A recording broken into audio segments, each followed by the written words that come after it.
Family खे time कीअं ॾींदा आहियो? छो जो ॾिसूं था त तव्हांजी रोज़मर्रा जी ज़िंदगी में आवाम बि हूंदी आहे ऐं ॿिया बि तव्हांजा ज़मीनूं आहिनि उनखे बि ॾिसणियूं हूंदियूं, ॿिया बि काफ़ी तव्हांजा कम आहिनि, पोइ फैमिली खे कीअं टाइम ॾींदा आहियो? फैमिली घणो करे कराची हूंदी आहे ऐं time is distributed between work, friends and family.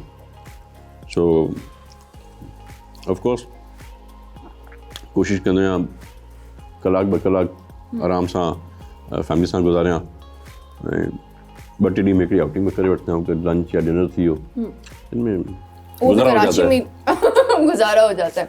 Karachi में ही थींदो आहे इहो? हाँ, हिते आउटिंग वगैरह हिते बि न, कराची में बिल्कुलु. छो त पढ़नि पिया मुंहिंजा ॿार त दैट्स वाई रन बि कराची में था, पढ़नि बि कराची में था. जीअं तव्हां नंढे पंहिंजे पुट सां असांजी मुलाक़ात कराई त पोइ उन्हनि जी स्टडीज़ जेके आहिनि उहे डिस्टर्ब न थींदियूं आहिनि हिते ईंदा आहिनि त? They are good students. Like actually, all my kids are good students. माशाअल्लाह. 4 ही बार मुंहिंजा जेके आहिनि, so they're good in their studies. तव्हां ते विया आहिनि? अल्लाह न करे.